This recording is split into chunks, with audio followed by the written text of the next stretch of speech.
बंधुओं, मकर राशि। बंधुओं, अगर लंबे संघर्ष के बाद मनोवांछित कामना हमारी पूरी हो जाए तो याद रखिए, मन में जो संतुष्टि का भाव आता है ना, वो सारे संघर्षों को भुला देता है। इसीलिए कहा जाता है कि सब्र का जो फल है वह मीठा होता है। और याद रखिए कि शनि को भी जीवन में इतना ज़्यादा संघर्ष शनिदेव को करना पड़ा और अंतिम में जाकर उन्होंने राज सिंहासन की प्राप्त की।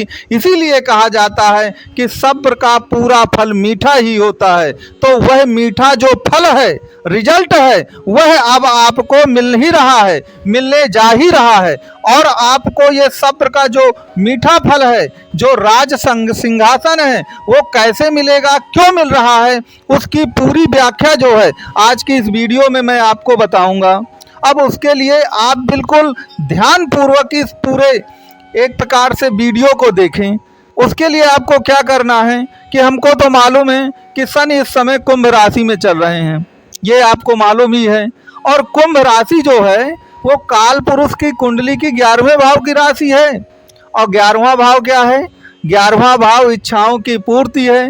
अब आपकी जो जो इच्छाएं हैं उन सब की पूर्ति होंगी। क्यों होंगी? क्योंकि शनि जो हैं वह कुंभ राशि में ही विराजमान है। इसीलिए आपकी इच्छाओं की पूर्ति भी होगी, क्योंकि शनि आपके 11वें भाव अर्थात 11वें भाव की जो राशि है कुंभ राशि, उस कुंभ राशि में ही विराजमान हो गए हैं। और उस पर भी देखिए, जो ईश्वर का खेल है उस पर भी देखिए कि जब कोई वस्तु मिलनी होती है तो क्या होता है, वो कुंभ राशि में तो बैठे ही बैठे हैं। इसके सिवा वह बकरी भी हैं। अब हिंदी में बकरी का अर्थ क्या होता है? उल्टा। तो जिस राशि में वो बैठे हैं कुंभ में, जब उससे उल्टा हो जाएंगे, पीछे की ओर हो जाएंगे, तो याद रखिए कुंभ से पीछे कौन सी राशि आएगी? कुंभ से पीछे मकर राशि आएगी। तो मकर का मतलब आप स्वयं, और कुंभ का मतलब आपकी इच्छाओं की पूर्ति। तो याद रखिए, आपकी सभी इच्छाओं की जो पूर्ति है कुल मिला के, वह अब कुंभ राशि के बकरी शनि के कारण आपको सब्र का फल मीठा मिलने जा रहा है। और जो भी जीवन में संघर्ष आपने किया है, उस संघर्ष का जो रिजल्ट है वह आपको इस 2024 में मिलने जा रहा है, और वह आपको मिल करके रहेगा। अब राज सिंहासन की जब हम बात करते हैं, तो अब राज सिंहासन का तात्पर्य ये मत समझ लीजिए कि वो राजतंत्र मिल जाएगा। राज सिंहासन का तात्पर्य केवल और केवल ये है कि आपकी मनोवांछित जितनी भी इच्छाएं थी, उन इच्छाओं की पूर्ति अब आपकी होने जा रही है। अब यहाँ पर एक चीज याद रखिएगा कि कोई भी व्यक्ति अपने दम पर ही राजा नहीं बन जाता। सभी इच्छाओं की पूर्ति कोई व्यक्ति अपने दम पे थोड़ी सब कुछ कर लेता है। कोई ना कोई तो सहयोग करेगा ना उसका, तभी तो वह अपनी इच्छाओं की पूर्ति करेगा।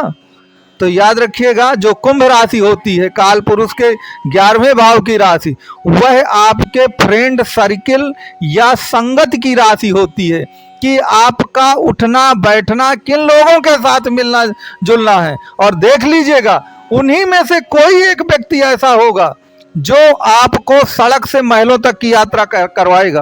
कोई ना कोई व्यक्ति ऐसा जरूर होगा जो निश्चित तौर पर आपकी हर प्रकार से मदद कर देगा और आपके हर प्रकार के जितने भी सपने हैं आपके, उन सभी सपनों को साकार करेगा।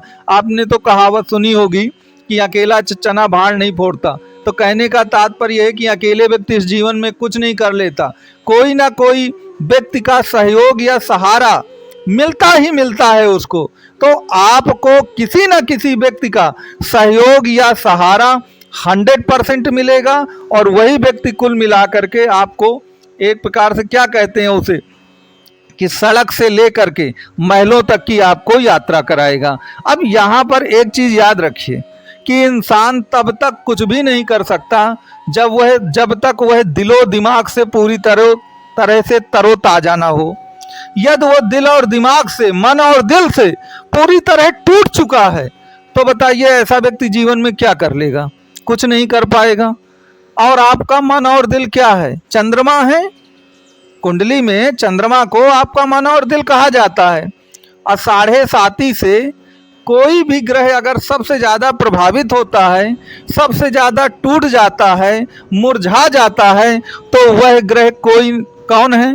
वह ग्रह कोई ना कोई तो है और वह सिर्फ एक ही ग्रह है, वो है चंद्रमा। इसीलिए सन की 7.5 को आपने देखा होगा, वो चंद्र राशि से ही शुरू होती है। जब चंद्रमा से 12वें शनि आ जाते हैं, एक भाव पहले आ जाते हैं जहाँ पे आपका चंद्रमा विराजमान है, वहीं से आपकी सन की 7.5 भी शुरू हो जाती है। तो टूटा हुआ चंद्रमा आपके मन और दिल के टूटने का एक प्रतीक संकेत माना जाता है। तो अगर चंद्रमा शनि और राहु की, एक प्रकार से शनि और राहु के जो गिरफ्त है, पिंजड़ा है, उससे अगर बाहर निकल जाएगा ना, तो आपका मन और दिल भी कुल मिलाकर के टूटेगा नहीं, बहुत मजबूत बन जाएगा। और आपने तो सुना है कि मन के हारे हार और मन के जीते जीत। तो कहने का तात्पर्य ये है कि चंद्रमा भी अब शनि और राहु की गिरफ्त से बाहर जा रहा है। क्योंकि आपको मालूम है कि शनि और राहु दो ही ऐसे ग्रह होते हैं जो सभी ग्रहों को पीड़ित करते हैं। ये स्वयं पीड़ित नहीं होते किसी ग्रह से, ये पीड़ा देते हैं। और उसमें भी सबसे ज्यादा पीड़ा किसको देते हैं? वह है चंद्रमा।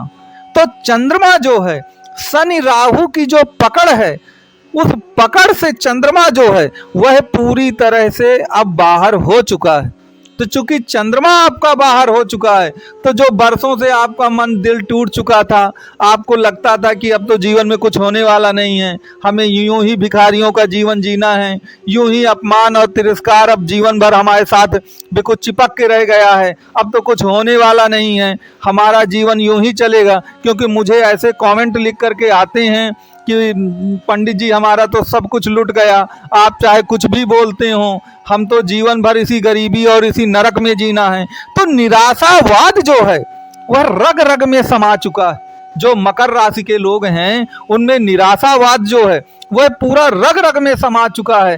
क्योंकि इतने ज़्यादा वो जमाने के थपेड़े खा चुके हैं, उनका मन और दिल इतना ज़्यादा टूट चुका है कि उनको लगता ही नहीं कि अब जीवन में कुछ होने वाला है। उन्हें लगता है कि अब जीवन पूरा हमारा समाप्त हो गया है, अब तो कुछ होने वाला नहीं है। लेकिन याद रखिए, हर रात के बाद एक दिन आता है और उजाला होता है। तो आप याद रखिए कि आपकी रात बहुत गहरी अंधेरी थी, अब वह रात खत्म हो गई है। अब रात की जगह आपका उजाला आ गया है। अब आपको पूरी तरह आशावादी हो जाना चाहिए और निश्चित तौर पर जो भी आपने परेशानियां झेली हैं, दुख दर्द झेले हैं, वह सब इतिहास का एक हिस्सा बन के रह जाएगा। मेरी बात पे विश्वास करिए, वह पूरा का पूरा इतिहास का एक हिस्सा बन के अब आपका रह जाएगा। तो निश्चित तौर पर आपकी सभी मनोकामनाएं अब पूर्ण होंगी। तो मित्रों, अंत में मैं आपसे यही कहूँगा कि मेरे इस वीडियो के बारे में आपके क्या विचार हैं, तो आप व्हाट्सएप में मेरे ये विचार व्यक्त कर सकते हैं या यूट्यूब के कमेंट बॉक्स में भी कर सकते हैं। धन्यवाद।